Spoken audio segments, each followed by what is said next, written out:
इस बर्बाद दुनिया में पत्थर भी जिंदा हो जाते हैं। मैंने एक मूर्ति को अचानक जिंदा होते देखा। उसकी सतह पर चौड़ी दरारें पड़ गईं, क्योंकि एक बिल्कुल नया जानवर अंदर से अपना रास्ता बना रहा था। ये चेन के पिंजरे वाली दुनिया की सतह है, एक ऐसी जगह जहाँ पूरी तरह से जानवरों का राज है। नीचे मार्क बंजर जमीन से अपना रास्ता बना रहा था। वो दौड़ नहीं रहा था। उसकी रफ्तार एक जैसी थी, लगभग कैजुअल, जैसे उसे इस जगह की बहुत पहले आदत हो गई हो। उसके आसपास के जानवरों को कुछ गड़बड़ महसूस हो रही थी। उसे इंसानों की महक आ रही थी, लेकिन पूरी तरह से नहीं। एक बहुत बड़ा जीव उसके सिर के ठीक ऊपर से गुजरा।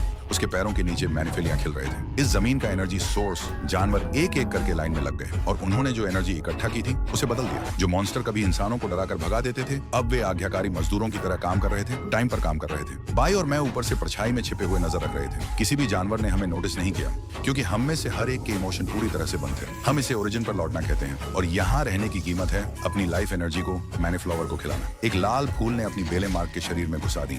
उसकी बची खुची ताकत भी खत्म करने की कोशिश कर रहा था। हम सबको लगा कि अब तक वह अपना इंसानी दिमाग लगभग खो चुका होगा। मुझे तो यह भी लगा कि क्या इस समय उसे कोई बचा सकता है, लेकिन मार्क ने हमारी बातें सुन ली। उसकी आंखों में जानवरों जैसी लाली की एक चमक चमकी, फिर वापस उसकी अपनी नीली हो गई। एक तेज झटके में उसने बेलों को पूरी तरह उखाड़ दिया। उसके आसपास के जानवर तुरंत पागल हो गए, हर तरफ से उस पर हमला करने लगे। खतरा तेजी से बढ़ रहा था, इसलिए हमारी शिकार करने वाली टीम ने आगे बढ़ने का फैसला किया। हाई टेक टावरों के उलट हम मशीनों पर निर्भर नहीं हैं। हम अपनी पावर को सीधे चैनल करते हैं। हमारा गियर बस हमें उसे फोकस करने में मदद करता है। लड़ाई शुरू हो गई। हमारे तीरंदाज ने एक तीर चलाया और एक जानवर की खोपड़ी में जा लगा। उसने अपना चश्मा पहना और उस जीव को कंट्रोल कर लिया। उसे कठपुतली की तरह चलाया। हमारे भारी हिटर ने अपनी शील्ड जमीन पर पटक दी और एक जबरदस्त शॉक वेव बाहर की ओर भेजी।